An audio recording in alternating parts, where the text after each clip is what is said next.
Welcome to the first lesson in the magic world of the archetypes.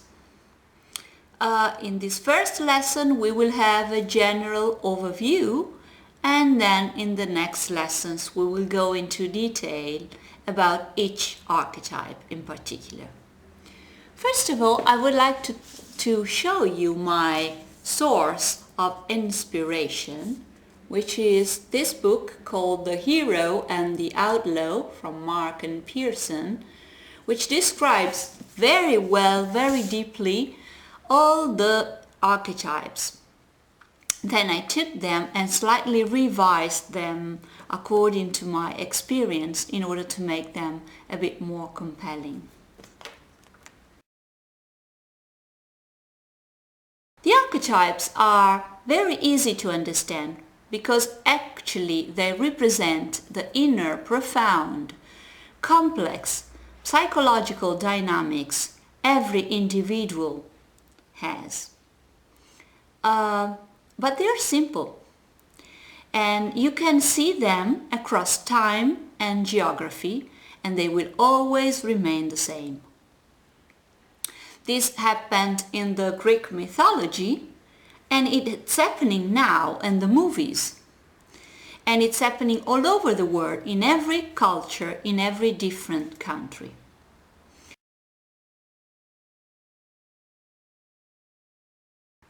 Why are archetypes so important for brands?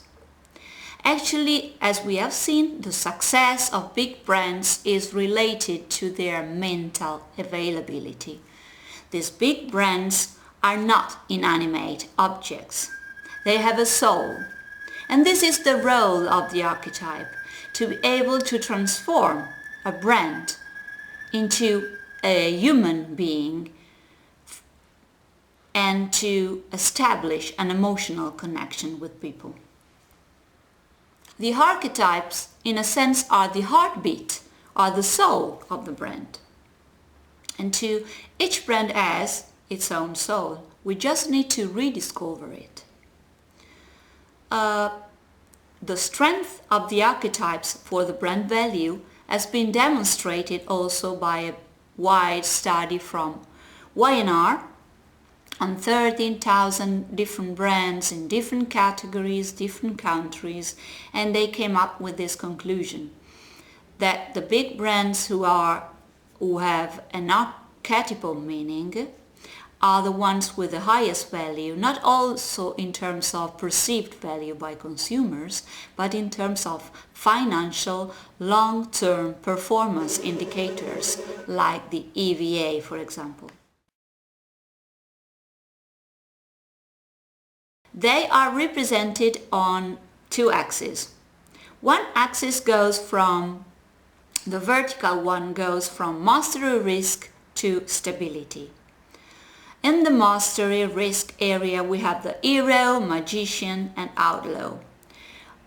All of them have in common this willingness to change the reality, to be protagonist, to leave a thumbprint in the world.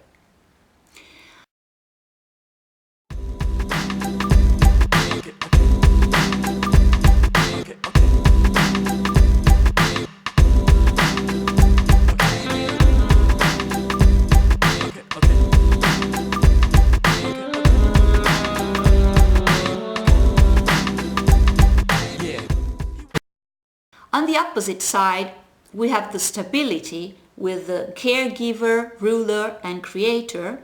All of them have in common this need to control.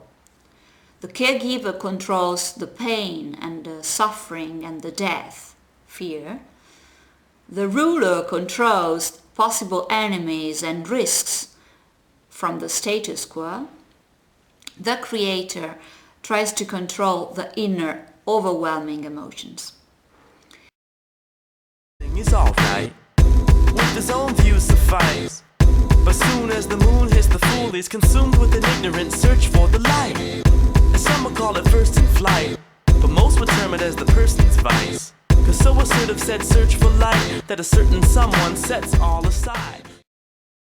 Then we have the horizontal axis, From one side we have the belonging, and on the other side we have the independence. Independence archetypes are explorer, jester and sage. The explorer is always looking. All of them are searching something. The explorer its own identity, and the jester is searching a new reality, challenging the status quo, while the sage is looking for a new truth.